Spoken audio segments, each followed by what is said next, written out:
So kindness to yourself. Thank you, Yes to Love, for finding that song and sharing that with us. We're continuing our series this week in our month-long looking at kindness, caring, and compassion. So today we're looking at kindness for ourselves. How many people here, question, you get to participate, how many people here are kind to themselves every day? Okay. And from the lack of show of hands, I see that some people are being truthful. It's hard to be kind to yourself every day, isn't it? There are days that we just get triggered, and so aren't we off on that path of beating ourselves up? But it's our job to really treat ourselves kindly, because as we do that, then we are able to treat the world differently. And that's what I want to talk about today. We know that we are spiritual beings having a human experience. And so as a spiritual being, what would be the kind thing that we would say to ourselves? So two spiritual truths I want to talk about today. One is our oneness with Spirit, God, the divine nature, whatever we want to call that power that's greater than us. And the second thing is unconditional love. Because that's what Spirit shows for us, is unconditional love. And we get to experience that and then reflect that out to the world. I'm sure that most of you have heard that we are made in the likeness and image of God. Well, what does that mean, that we're made in the likeness and image of God? The image of God is not what I grew up believing, that old man with white hair and a beard that was looking over the balcony of heaven to see what I was doing and making sure I wasn't having too much fun. I've given up on that view of God years ago. To recognize that God is the principle.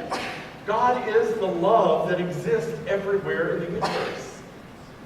It is that driving force that causes things to break through rocks, the plants that can break through the rocks and grow despite what we would think would be less than perfect conditions.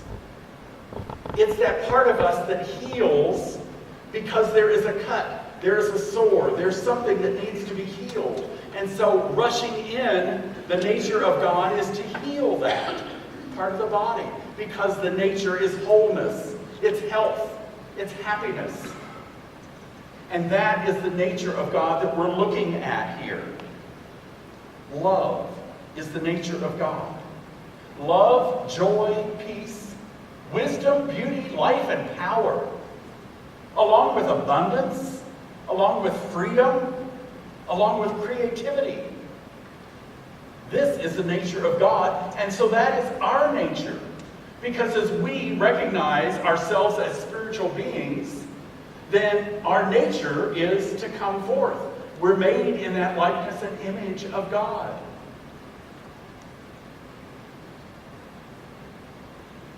God is love. In the Science of Mind textbook, on page 478, Ernest Holmes writes, "Love is the central flame of the universe, nay, the very fire itself. It is written that God is love, and that we are his expressed likeness, the image of the eternal being, so that nature is ours always. Love is self-givingness through creation, the impartation of the divine through the human." So how is God expressed in the world? How is Spirit alive in the world? It's alive through us, through our examples, through the way we give it life and breath and voice. That's Spirit speaking through us. If we combine this thought with the thought that life is always lived from the inside out, then I have to love myself first before I can truly love another person. And isn't it nice to say we love other people? Don't we want to love somebody and have them love us? It all starts within. And if we don't love ourselves, then we can't love another person. Not really. And so it's the law of reflection here. What we see within ourselves and what we have within ourselves is what we're able to give out to the world. And if we don't have it in here, then honey, we can't give it out. So it all starts within. Love is that foundation, that caring, that compassion that we have within us when we allow it to flow.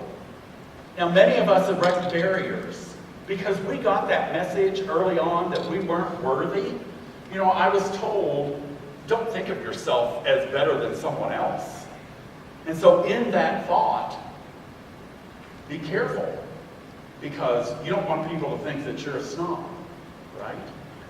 You've got to be careful. You have to make sure that you love other people more than you love yourself. Well, that's not really true here, because love can't be limited. And so the more you love yourself, the more you're going to be able to love other people. And when we take care of ourselves, the more we have to give to other people. So we want that flow coming through us. And it's not unless you allow Spirit to flow to you that you can allow it to flow out into the world. Have you ever had to take care of someone? Your children, your pets, your parents. And you kept giving and giving, and you weren't getting the rest you needed. You weren't eating right because you were in a hurry. And guess what? You didn't have as much love to give, as much compassion to give, because you were running on empty, as some people would say. As we take care of ourselves, as we allow the divine to flow within us, then we can send that out to the world. Then we can have much more to give to other people. And that's the message today, of taking care of ourselves first, and then we can take care of others. Then we can send that out to the world. But we must know our truth, know what's right for us. The Buddhists have a practice called Maitri. Maitri is translated loving kindness. And so the Buddhists would teach that you have to develop loving kindness for yourself. And once you were one with that loving kindness coming from Spirit, then you could be loving kindness to the world. But it had to start within. So if it's not within, then you're not going to be able to give it out. One Buddhist teacher said, before we started this practice, it was like the 4-minute mile. People believe nobody could achieve this. You can't really achieve loving kindness. It's just not possible. And then as one monk sat and meditated and gave himself over to Spirit washing through him, he achieved Maitri, loving kindness for himself, took that in from God, and then was able to give that out. And when one monk could do that, all of a sudden other monks were able to achieve this. They knew it was possible. This Buddhist teacher said it was like the 4-minute mile. We used to think nobody could break the 4-minute mile. And once Bannister broke the 4-minute mile, then other people had it in their minds, I can do that too. I can achieve this goal. And so now it's very common for people to be able to beat the 4-minute mile. If you can love yourself, you inspire other people to love themselves. And what a better world that becomes. We are mammals, and mammals will respond to warmth, to touch, and to soft vocalizations. So sometimes we need to take care of ourselves physically first. And if you would place your hands over your chest, that might be a way to let yourself feel the warmth of your hands, to feel loved. And in doing that, your mind can begin to relax. And once your body feels safe, then your mind can begin to open up to other possibilities here. Another way might be to put your hands on your cheeks, to allow yourself to feel the touch of your own hands and the warmth of that. And then your mind can begin to relax.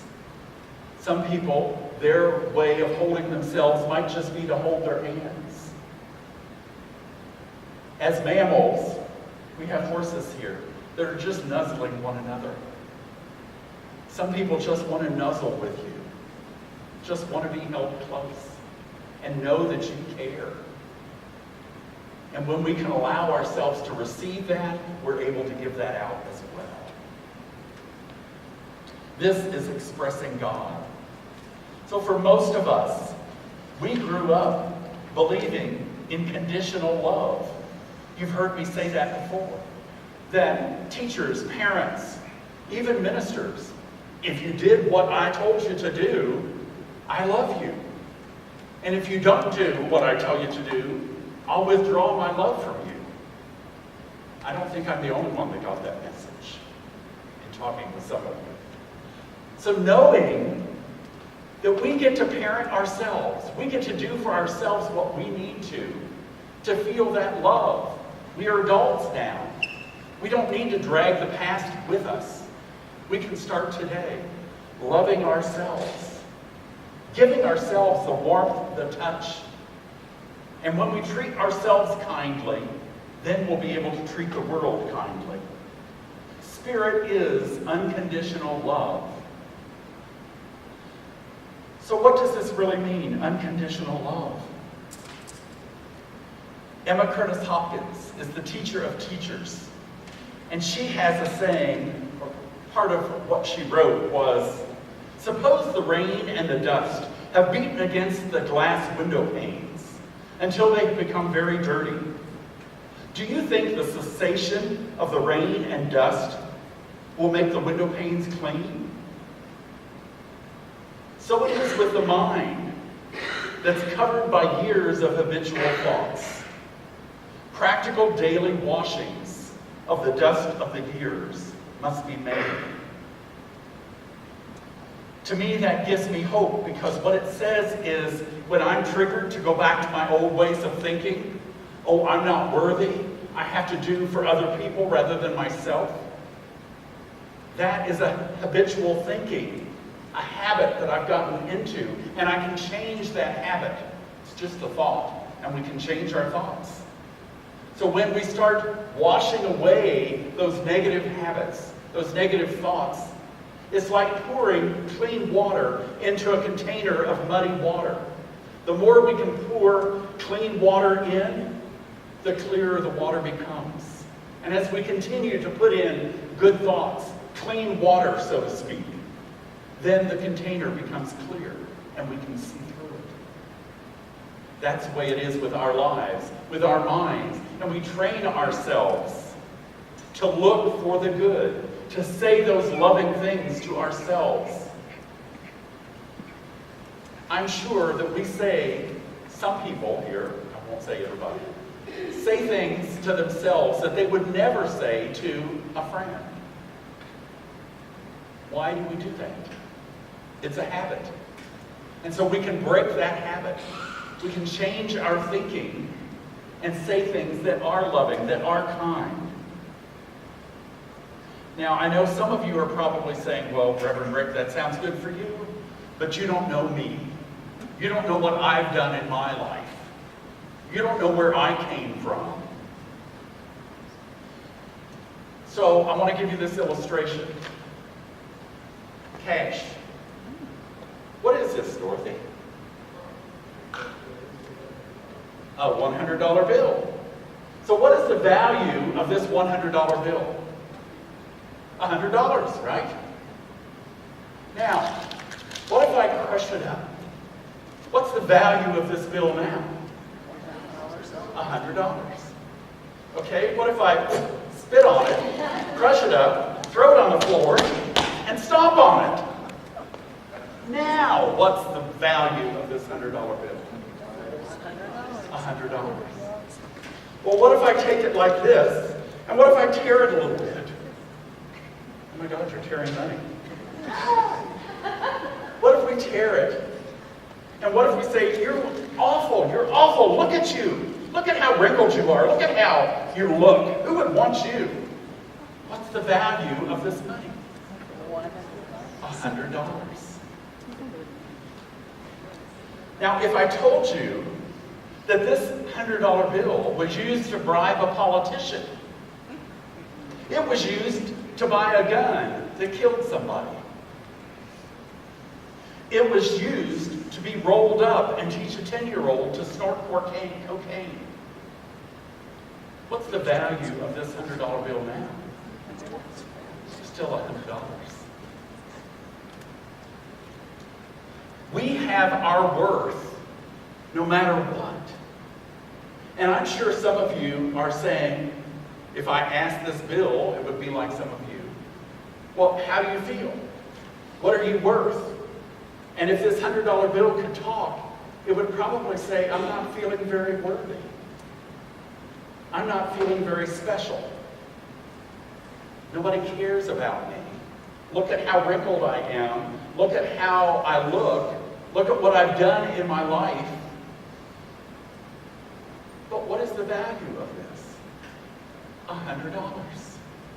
So you don't lose your value no matter what you go through in life. No matter what you've done, what people have done to you, you still have your value as a child of the divine, as an incarnation of spirit. It's still you, and you're still worthwhile. Unconditional love means we are loved by spirit no matter what we do, no matter who we talk to, don't talk to, how we act, who says things to us that might not sound very good. We still have our worth, and each of us has that worth. There are things in our lives that may try to eclipse our worth. So tomorrow is a solar eclipse. And when the sun moves in front, or the moon moves in front of the sun, and it tries to block out the sun, does it devalue the sun? No. Does it mean that the sun doesn't have any power? No. So no matter how we live life, what we have done, we cannot eclipse our nature, the nature of God in us. That love, joy, peace, wisdom, beauty, life, power, abundance, that is us, that comes through us when we allow it to flow through us. So when you see the eclipse tomorrow, remind yourself that it's a reflection of your life, and that no matter what you think or do, you cannot eclipse God, because God is everywhere present, and it is ready for you to show up its nature through your life. I have one final example here that I'd like to share with you. Fred Szymanski, a Notre Dame center in the 1940s, had been called in to witness a civil suit in South Bend, Indiana. Are you a Notre Dame on the Notre Dame football team this year? The judge asked. Yes, Your Honor, he said. What position? Center, Your Honor. How good of a center are you? Szymanski squirmed in his seat a moment. But then he sat up straight and very firmly said, Sir, I am the best center Notre Dame has ever had.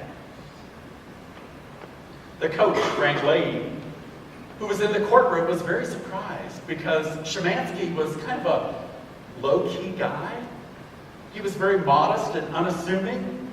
And so when the proceedings were over, the coach went over to him and he pulled him aside and he said, Son, why did you make such a bold statement up there? Szymanski blushed. He said, Well, sir, I hated to, but after all, I was under oath. Do you tell the truth of your life? Do you tell about your power? about where you came from and what is your nature? Or do you shy away from that? Do you let other people say they are better than you? Do you recognize the value within yourself? And that's our message today, is that we each have that value within us. And we need to be bold because after all, we are under oath. God is listening, and we should speak our truth. Will you pray with me? There is one power, one presence, one love, one joy, one truth. And that is that we are each made in the likeness and image of Spirit. And we are grateful for that. And as each of us recognizes the power that we have within ourselves, I speak my word of blessing for each of us to go forth in life, to be happy, to be joyous, to be creative, to be loving to ourselves and to this world. Knowing that life is always lived from the inside out, as I treat myself kindly, then I'm able to treat the world with love, kindness, and joy. I am grateful for the truth of these words and for the truth that we each know. We cannot devalue ourselves because we are divine emanations of God.